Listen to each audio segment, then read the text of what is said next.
Ladies and gentlemen, welcome back. Check your blood pressure and have a seat because we've got a doozy of one for you today. This is something I've been wanting to talk to for a while, but I saw a clip that happened the other day. It's really just like a mask off moment for this whole new era, new epic of adventurism into South America, really reliving the 1900s on this one. So let's have a look real quick. And we'll be starting to stop them by land also. And in recent weeks, you've been working to deter Venezuelan drug traffickers, of which there are many. Of course, there aren't too many coming in by sea anymore, if you probably noticed that, from sending their poisons into the United States, where they kill hundreds of thousands of people a year. Specifically, what drugs are we talking about here? Because fent is the one that they're really talking about the most these days, killing people all over the United States. But the thing is, that's not what Venezuela does. You want to talk about the Colombian marching powder, yeah, that you can definitely get that in Venezuela. Sure, why not? But if you're looking for the target as far as where the most of that particular narcotico actually comes from, that would be Mexico. The vast majority of that stuff that actually makes its way across the border comes from Mexico. But we're going to take care of that situation. We're already doing a lot. We've almost stopped. It's about 85% stopped by sea. You probably noticed that. People aren't wanting to be delivering by sea. And we'll be starting to stop them by land also. The land is easier, but that's going to start very soon. We warn them, stop sending poison to our country. Saying the land is very easy is a ridiculous thing to say. Actually committing to an invasion on another country, having them give all the opportunity and time that they have to actually dig in and entrench themselves. So what, we're going to land on the beach, an actual invasion? Or we're just going to pummel the country from the water with our ships and then put our troops in? Venezuelans, they're tough people. These people have been living through it for decades now, mostly because America's been destabilizing that country for about a century. They don't like us. There's no reason for them to like us. And now we're just going to put the label of terrorist organization on everything because we know what that is. That's Washington, D.C.'s coupon code to actually commit to that invasion. That's what that is. But we know that it's not for the narcotics. We know that's not why we're going in. And I'm glad that we got a little mask off moment the other day on the news because this is what we all thought it was all about in the first place. You know what? Hold on. I think for this one, importantly, we need to go grab the field correspondent. Boom. Field correspondent Logan is reporting for duty. Let's have a look. Venezuela, for those Americans who do not understand why we need to go in, basically for three reasons. You're in Fox Business. Venezuela, for the American oil companies, will be a field day because it will be more than $1 trillion in economic activity. American companies can go in and fix all the oil pipe, the whole oil rigs, and everything that has to do with the Venezuelan petroleum companies, or anything that has to do with oil. Ooh, sounds familiar, doesn't it? Yeah, we've been here before. Look, Venezuela has oil, and I mean not a little bit of oil. They have big oil. They got the kind of oil that's going to make an Exxon executive pass out like he just saw God. This isn't about the drug boats. That whole thing is just... that's a facade, right? That's justification. This isn't about narco-terrorism. This is about corporate America waking up and being like, what's for breakfast for today? Belgian waffle? No. Democracy? No. How about oil? You know, our government's just like the bad waiter. They're like, so we can definitely do that. Now, would you like to start with sanctions or would you like to go straight for the invasion entree? And America doesn't know anything about foreplay, so we're just going to dive into that thing, ready to bust after 1 minute. America's only really been sending two things down to South America for the past couple decades. Number one, covert military actions. That is what we do. That is what we are known for in that particular region of the world. And the other one is just digital nomads. They're not clamoring over American goods. It's too expensive. And they're full of corn syrup. That's our whole brand in South America. We just go in, we destabilize a country, then we just send in a huge wave of 27-year-olds with a MacBook. We're going to talk about how amazing the vibe is in that war-torn country, how cheap it is. Yeah, that's because we collapsed the currency and rent there is like $4. Imagine invading Venezuela and the first boots on the ground are just a bunch of Americans who are complaining about the Wi-Fi not being good enough in Caracas. Like, it's a little bit hard to conduct the kind of drone operations like are reminiscent in Ukraine right now when, you know, you have all these entitled brats over there trying to engage in work in their breakout rooms. I've been traveling for years now, and I can tell you these are the same kind of people who go to Medellin and 48 hours later they're talking about how they're basically a local. No, you're just a walking anthropology disaster, and South America is tired of it, right? They're tired of the tourism. They sure as hell aren't going to be tolerating American boots on the ground there either. And like I said, this entire thing really seems a little suspiciously familiar. If you're from my generation, I graduated at 18 years old, right?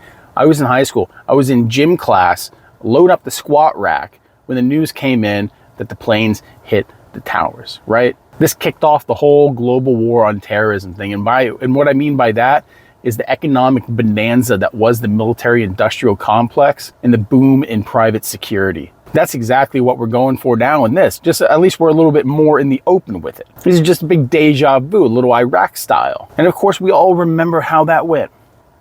Remember the weapons of mass destruction? No? Neither do I, but I remember being told about it constantly. I remember Colin Powell getting on the news with holding a little bottle that's essentially a sample size from Bath and Body Works, saying this is the justification, we need to go in there. I remember PowerPoints, diagrams, and a bunch of really shoddy MS Paint style presentations, but I don't actually remember any true evidence of WMDs, and none of us do because that wasn't there.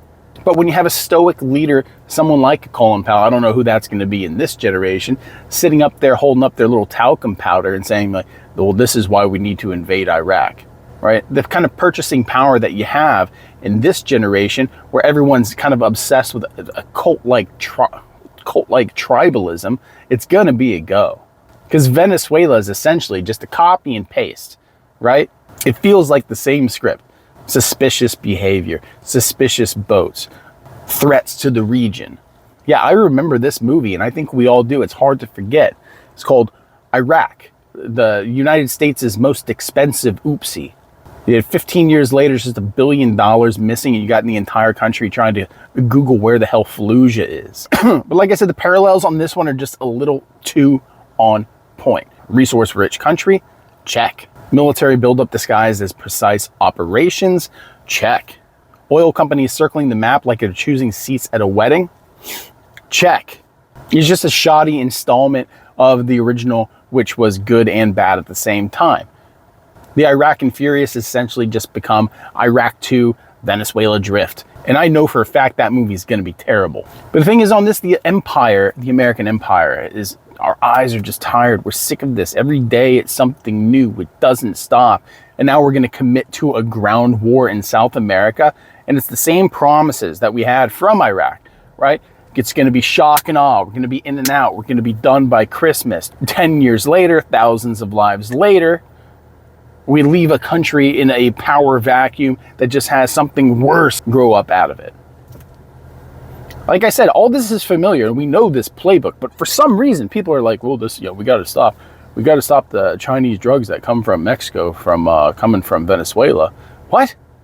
That's why nobody bats an eye when somebody comes out and says, well, this is going to be great for the oil executives. This is going to be great for the oil companies. This is just what we need for our economy. Because it's an obvious thing that when America is in economic peril, we hop to war, right? We juice up the economy by starting to print money, get inflation to go through the roof, and start investing heavily into the military-industrial complex. It's part and parcel of what it is to live your life in America now, right? The cycle just repeats itself. But like I said, the American people are tired. We're tired of the endless wars. We're tired of the endless economic crises. We're tired of the endless lies and endless justified special operations attacks. Most Americans, we realize, yes, we need to focus on America because it's getting unlivable here. We need to break from empire. We need to take a sabbatical from this kind of adventurism. Now, we got all the talking heads from Congress coming on TV saying we need to defend democracy, but it's like, buddy, you can't even defend Social Security and Medicare in this country. What are we doing? I'm sick of it, and I don't want anything to do with this. I don't want an entire generation, like my entire generation was thrown into this shit, right? I don't want to see my buddies go off and die. I don't want to have to sign up for it. And, that's because we're all old now. That's not going to be us. I don't need the new generation coming up who's living in just an economic fucking wasteland, going into a war in the southern jungle where the chances of catching malaria or a bullet are higher than having 5G. You want to You want to get Americans to go to war? Listen, the only way that Americans are actually going to approve of this kind of thing on a mass scale is if it's a war on rent, a war on Comcast customer service, or a war on the U.S. healthcare billing system. That's it. Until then, it's just a hard pass. Like, we all know that America isn't a country, and you'd argue it's a corporation. Personally, I argue it's a franchise. We just set up little satellites, little tiny versions of ourselves, you know, a small American hells all over the world. Panama, Iraq, Afghanistan, those are just the pilot episodes. Season 4, Venezuela, it's the same characters, just a new location. We're just going to drop in, destabilize the entire thing, and get out. And what are we going to leave behind? Some Starbucks, a bunch of influencers who just got kind of lost in the sauce, and like 12 contracting companies that just kind of refuse to get out at that point.